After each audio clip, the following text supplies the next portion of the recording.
While most of America was asleep, the United States went to war. On February 28, 2026, the United States and Israel launched a massive joint military strike on Iran. They called it Epic Fury.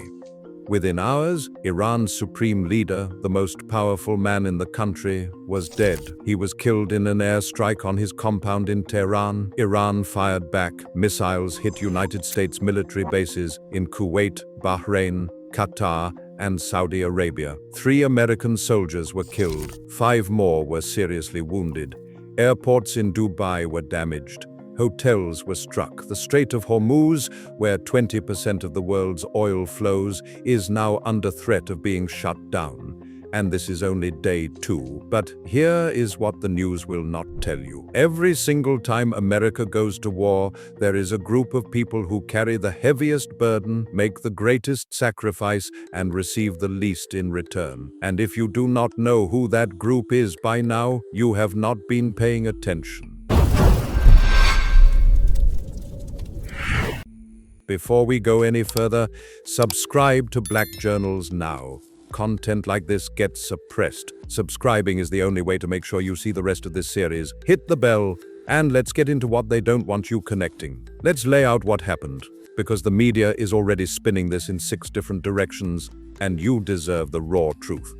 For months, tensions between the United States and Iran had been building. Massive protests broke out across Iran in late 2025. The Iranian people, crushed by economic collapse, a currency in freefall, and rising prices on everything, took to the streets in what became the largest demonstrations since the 1979 revolution. Over 100 cities and millions of people demanding change. The Iranian government responded with extreme violence. Thousands of protesters were killed, tens of thousands were detained, and the world watched. President Trump publicly encouraged the protesters. He told them to keep going. He told them help was on the way. Behind the scenes, the United States began the largest military buildup in the Middle East since the 2003 invasion of Iraq. Aircraft carriers, destroyers, submarines, and fighter jets were all moving into position. Now, here is the part that should concern every thinking person. While this military buildup was happening, the United States and Iran were still at the negotiating table. Indirect talks were taking place in Oman. Iran was reportedly making concessions. A second round of talks was scheduled for Geneva. Diplomacy was still alive. And then, without congressional authorization, without a vote, without public debate, the bombs started falling. Tehran, Isfahan, Qom, multiple cities were hit simultaneously. Iran's supreme leader was killed in the opening strikes. 40 senior Iranian officials were reportedly killed alongside him. Iran's response was immediate and unprecedented. They launched missiles at US bases across the entire Middle East. They struck targets in Israel. They hit civilian infrastructure in Dubai and Kuwait. They threatened to shut down one of the most critical oil passages on Earth. They declared 40 days of mourning, which in that part of the world is not just grief, it is a countdown. 3 American soldiers are dead, and this war is just getting started. Now, let's talk about the part no one on the news is willing to say out loud.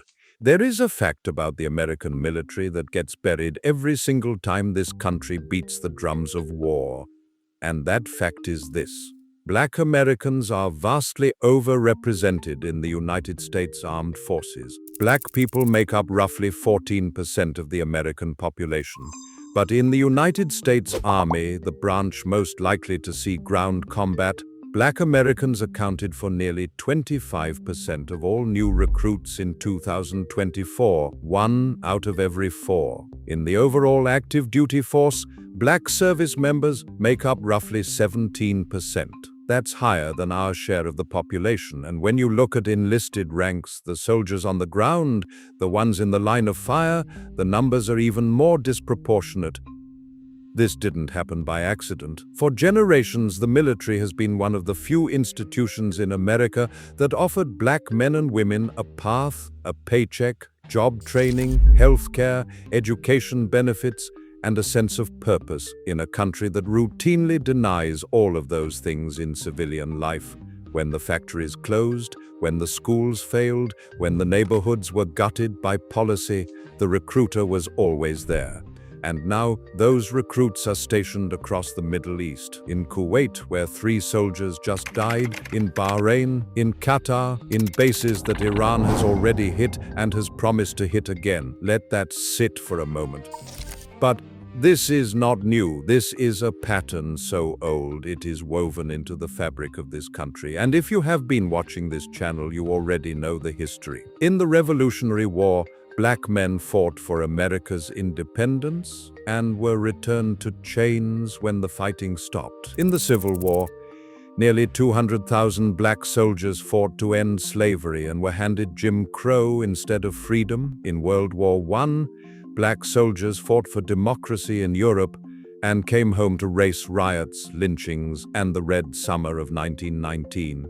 In World War II, this channel covered this in depth. Over 1 million black Americans served. They fought fascism abroad while being subjected to segregation in their own ranks. They came home heroes in Europe and second-class citizens in Mississippi. If you have not seen our video on the untold experiences of black soldiers in World War II, go watch it after this. Nearly 1 million people have, because that history was deliberately hidden, and it is more relevant today than ever.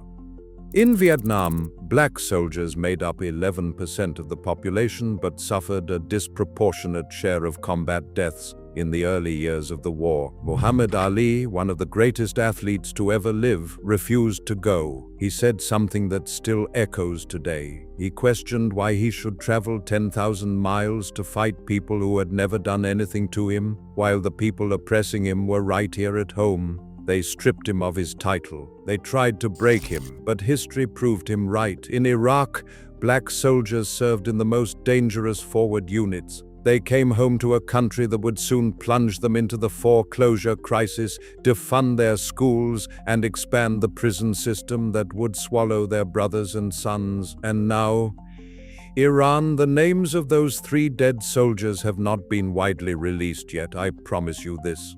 When they are, the pattern will hold. It always does, because the communities that have the fewest options are always the ones that fill the most body bags. Like this video, if you hear what I'm saying. And drop a comment, because I want to know what you think about black soldiers being asked to fight another war in the Middle East while our communities are crumbling at home.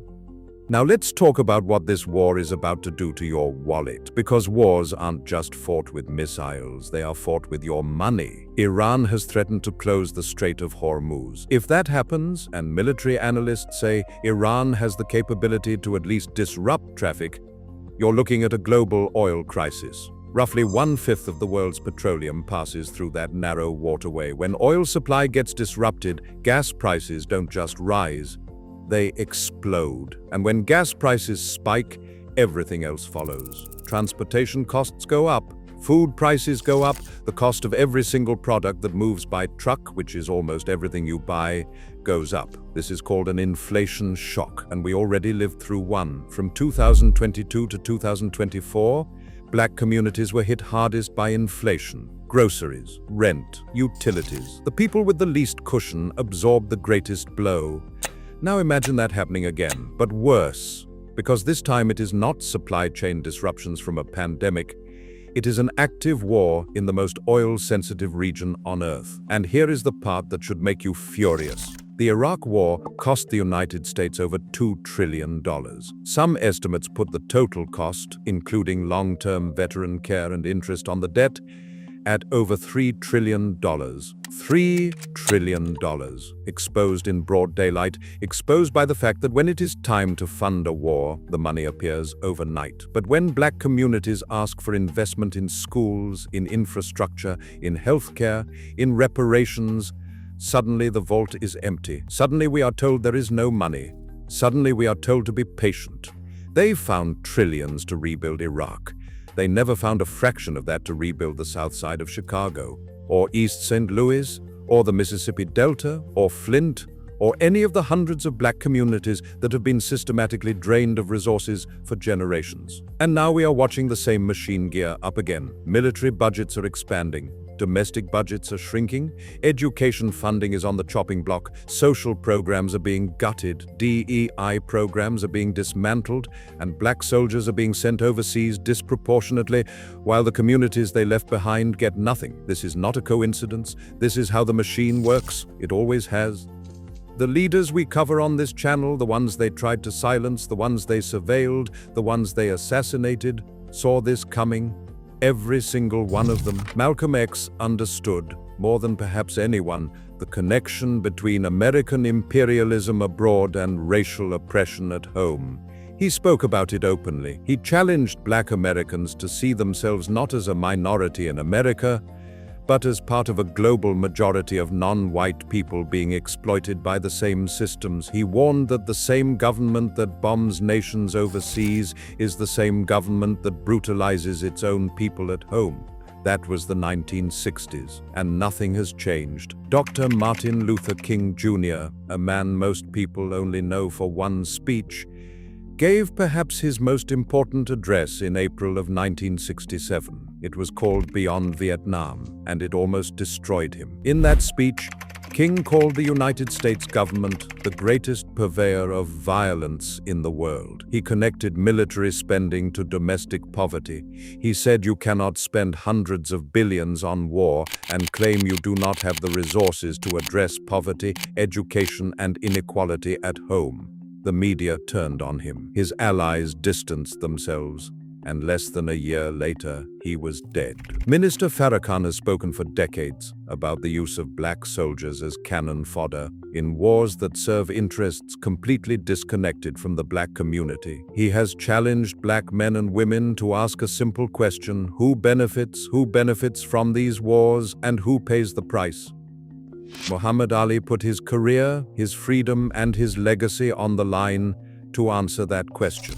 He chose prison over participation in a war he believed had nothing to do with his people, and history vindicated him completely. These men were not just talking about Vietnam, they were talking about a system that has used black bodies as currency since 1619, whether in cotton fields, on factory floors, or on foreign battlefields. So here we are, March 2026. America is at war again, the missiles are flying, the body count is rising, and somewhere right now on a military base in the Middle East, there are young black men and women in uniform, far from home, far from their families, far from the communities that need them, waiting for the next order. I am not here to tell you whether this war is right or wrong. There are people smarter than me debating that right now, and they cannot agree either.